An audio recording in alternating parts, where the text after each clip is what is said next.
So this is how long it's been since I fished. Months. So I got so bored, I took my Hobie kayak and turned it into a flower pot. I was raising like begonias. Hey, what is going on, everyone? Coming at you to chronicle a trip we did out of Newport Beach, California. So this is going to be a new spot for us. Today we're on the water with Cheeto, who you'll probably recognize from my other YouTube videos. And I do believe that Newport Harbor may be the home turf of another pretty good guy. He runs a YouTube channel out of SoCal called Lost Horizons Fishing, so go check out his channel. So I gotta tell you right off the bat that this trip does not begin auspiciously. So I gotta apologize. Today we have no fish finder, so you might as well just turn off this channel. The last time I was out, it was Pyramid Lake freshwater, so I had a different head unit, and these connectors don't fit that head unit, so gosh darn it. So as my grandfather would describe it, the situation we have here is a fugazi, as in substandard, as in yo, those gold chains ain't real, son, they're fugazi. The alternate pronunciation is dumbass. grr. Okay, so pretty disappointing because more than anything, I like relaying to you guys the hows and whys, and not just me catching or not catching fish. So at this point, I'm basically time warping back a couple of years when I was riding a little 9-foot Hobie Sport and sight casting at stuff like jetties. Blue Calico? I'll begin with the user experience and the ease of access. So as you can see, this is a residential area. So parking is going to be difficult, okay? Especially during the weekend, I imagine. So coming off the residential parking, this is the launch area. And I should tell you, this is going to be a two-man job. Because for a couple of factors. Someone's going to have to watch your gear as you unload here and go park your car. Because obviously you don't want to be, carting your kayak 2, 3, maybe 4 blocks. And then here's the other issue. There's a little break wall here and a set of stairs. Not very tall, but they are kind of steep. And if you fish a Hobie, it's going to be, even when you strip it down, it's going to be a minimum of 100 pounds. So this is definitely a two-person job. In addition, the video is being filmed during the COVID-19 crisis, so the amount of boat traffic, etc. might not be indicative of what you might see during a typical weekend. Okay, paddling out of the harbor, it kind of looks like every other harbor. Again, like MDR, Marina Del Rey. The paddle out to the open sea, I'm assuming if that's the neck, isn't very far, maybe half a mile. So Cheeto's like Inspector Gadget. So on his lap is some kind of control device or modulator. Look at that. Wow. And what does that do? So this is like a pulse width modulator. Pulse width modulator? So instead of like sending the full current, it just like sends it in pulses. And that saves battery? Is that what it saves battery? Wow. You can control how fast it goes. You can make it go in reverse. This tells me like what percent of power I'm using. And this is like my battery monitor. That is unreal. Man, I remember something like that from like a Bugs Bunny cartoon, like Marvin the Martian. I gotta tell you, this is the most impressive trolling motor system that I have personally witnessed. So obviously I'm not going to be able to bring you underwater fish finder footage, but if I go back to Google Earth, I can give you a general lay of the land. So I'm going to zoom out here. And I got to tell you, Newport Beach is very similar to Redondo Beach in many ways, and that's a good thing. So within a short distance from the mouth of the harbor, it drops off quickly into really deep stuff here.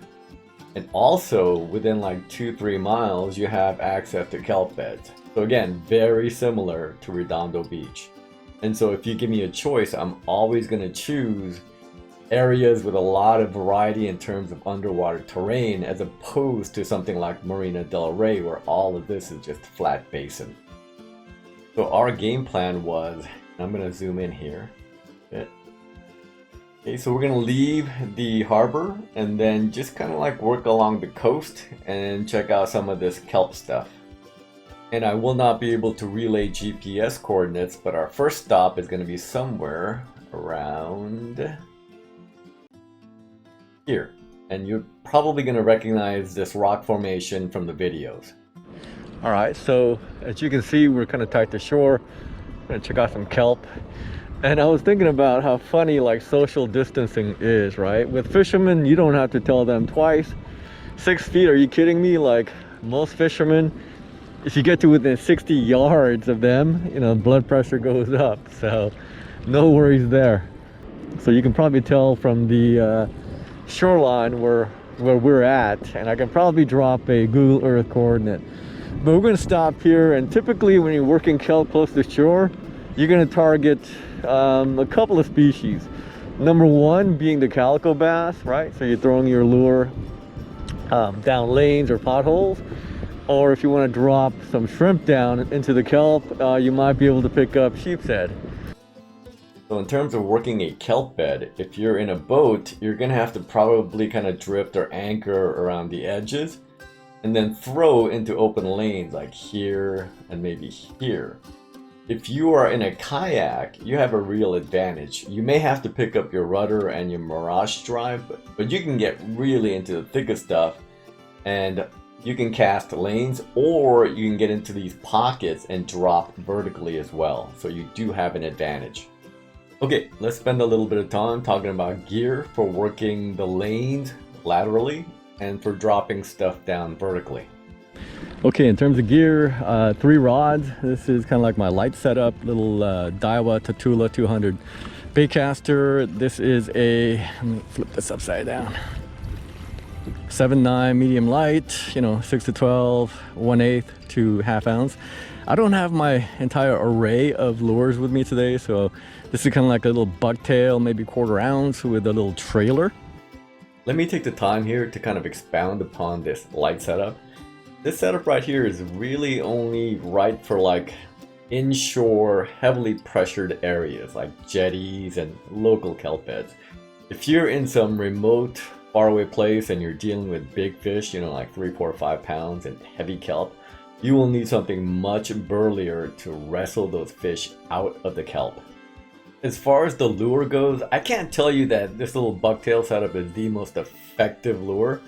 When I was working the jetties, I used to like the rattle trap lures quite a bit. But the advantage of this bucktail setup is it's a slim profile and it only has 1 hook, so you're going to get hung up less often. The problem with lures like the rattle trap and the Rapalas is with all their treble hooks, you're going to spend more time working like eelgrass and kelp out of those treble hooks than you will fishing.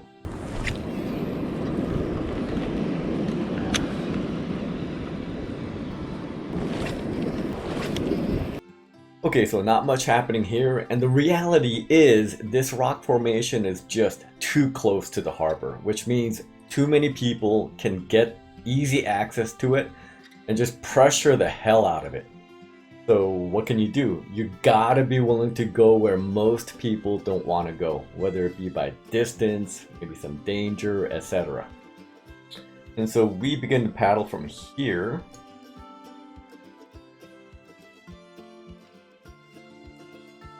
To here, and it might have been maybe a 2-3 mile paddle.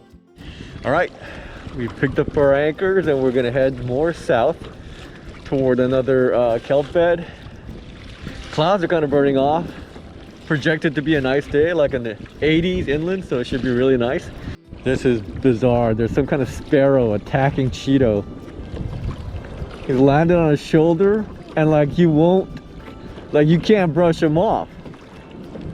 Oh, now he's on his finger, on a fishing net. This might be the highlight of this fishing video. Yeah, he might be a little bit hurt or something. See him on top of his net, the handle? It's like a baby bird or something. So funny. Look at this guy. He's like, wait, come back. Yeah, I think he's like a baby bird. He's gotten lost. I mean, He's probably tired. Poor little guy. Okay, man, I'm gonna host you. I mean, if you don't fly away, I will get you back to shore at some point. As far as our friend goes, we had to move him from the engine room into the ICU, and yeah, he's in a bad way. You know, like he's buried his head into his wing. We'll take care of him as best we can, and I don't know what I'm gonna do with him once I get back to the car, but can't just leave him. Okay, so we're about 2-3 miles out of the harbor. Pretty good paddle. Now this is looking a little more remote, a little more rugged. I like that. As a matter of fact, the coastline reminds me a little bit of the Central Coast, and I really like that. Okay, same deal, a little bucktail.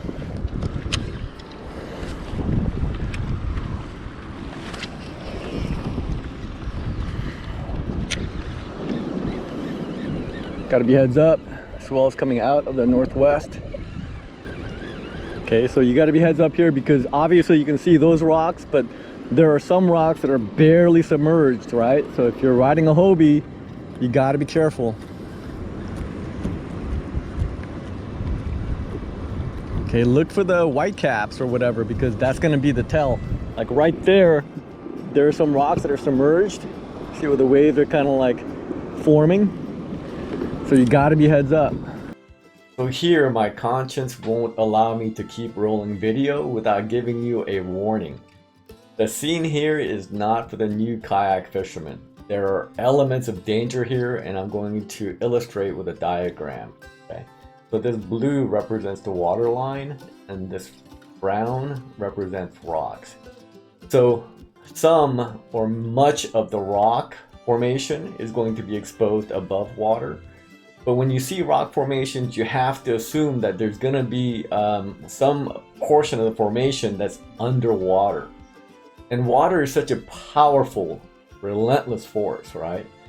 So with these submerged formations, you can get into trouble by running over them with your rudder or possibly your Mirage drive. But even if you just get close, the swell action as it passes over this submerged stuff creates powerful like eddies and swirls, and you can get into a lot of trouble. Okay, so look for like swirls and eddies and a little bit of like white caps, and they'll clue you in as to what might be lying just underneath the surface.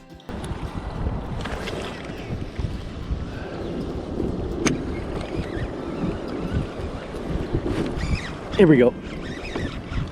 Okay, this is probably a little baby calico.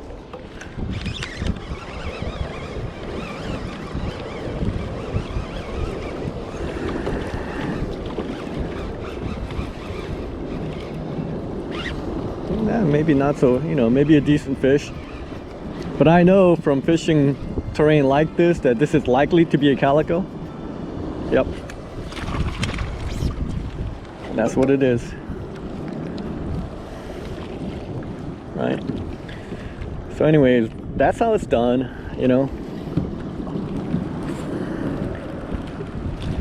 Calm down. I'm gonna let you go. Okay, little calico. Yeah, just picking off little guys. Now he's stuck in some. Oh wait, what is this? A barracuda? Wow. It's a little early for barracuda, but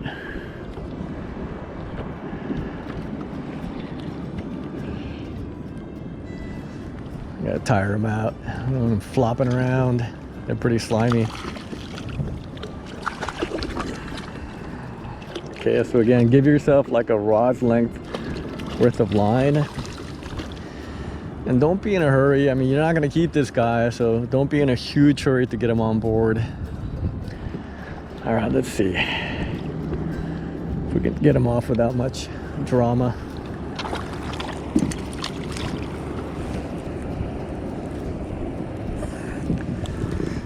So there we go, barracuda.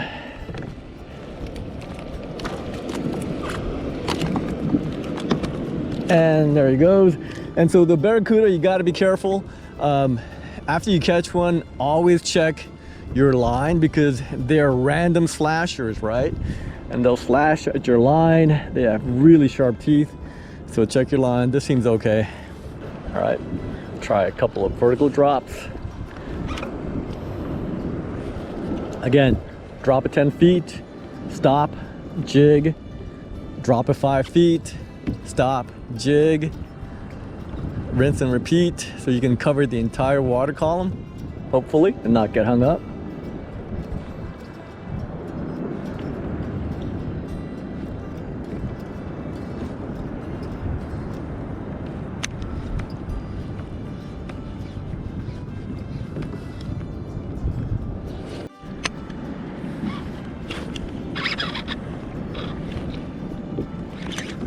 What is this? This guy was caught vertical jigging. Feels like a calico. Yep.